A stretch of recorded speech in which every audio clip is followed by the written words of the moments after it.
پاکستان کی دہشت گردی کے خلاف جنگ۔ اس جنگ میں پاکستان نے حال ہی میں اپنے 10 فوجی کھوئے ہیں۔ صرف یہ 10 نہیں بلکہ اس سے پہلے بھی بہت سے پاکستان کے فوجیوں نے اپنی جانیں قربان کی ہیں اس ملک کے لیے، لیکن وہ اس ملک کی حفاظت سے پیچھے نہیں ہٹے، تو ریاست بھی ان کا بدلہ لینے سے پیچھے نہیں ہٹے گی۔ ان کے خون کا ہر قطرہ اس ملک کی حفاظت کی ضمانت دیتا ہے۔ اس وقت پاکستان پوری طاقت سے TTP پر حملے کر رہا ہے۔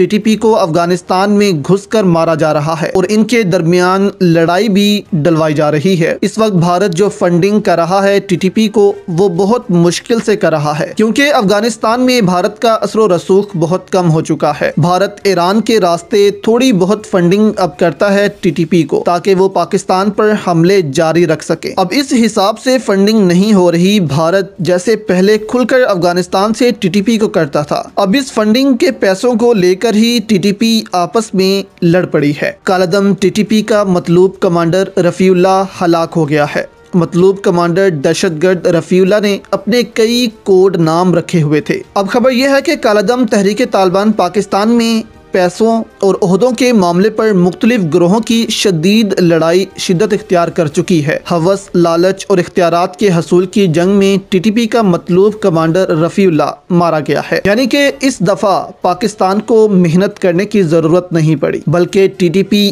آپس میں ہی لڑ پڑی ہے، جس کے نتیجے میں کمانڈر رفیع اللہ مارا گیا ہے۔ کیونکہ اس وقت TTP میں فنڈنگ کی کمی ہے، ہر کوئی کہہ رہا ہے کہ ہمیں پیسہ چاہیے، ہمیں پیسہ چاہیے۔ بھارت بھی کھل کر فنڈنگ نہیں کر پا رہا TTP کو، اسی لیے ان کے درمیان ہی لڑائیاں شروع ہو چکی ہیں۔ ذرائع کے مطابق مطلوب کمانڈر دہشت گرد رفیع اللہ نے اپنے کئی کوڈ نام رکھے ہوئے تھے۔ کمانڈر رفیع اللہ سال 2011 سے ملک بھر میں ہونے والی متعدد دہشت گردانہ کارروائیوں میں بھی ملوث رہا تھا۔ رفیع اللہ NDS، داعش اور مختلف بلوچ دہشت گرد تنظیموں کی معاونت بھی کر رہا تھا۔ اس کے علاوہ تربیت یافتہ خودکش بمباروں کی ہر ممکن معاونت اور انہیں ایک جگہ سے دوسری جگہ منتقل کرنا بھی رفیع اللہ کا کام تھا۔ ذرائع کے مطابق کمانڈر رفیع اللہ مختلف ڈاکٹروں کے اغوا برائے تاوان وصولی میں بھی ملوث تھا۔ اس کے علاوہ قانون نافذ کرنے والے اداروں پر حملے میں بھی ملوث تھا۔ ذرائع کا مزید کہنا ہے کہ اسلام آباد میں سرینا ہوٹل پر خودکش بمبار پہنچانے میں بھی اسی کی معاونت حاصل تھی اور سول ہسپتال کوئٹہ میں خودکش بمبار تیار کرنے کا سہولت کار بھی یہی تھا۔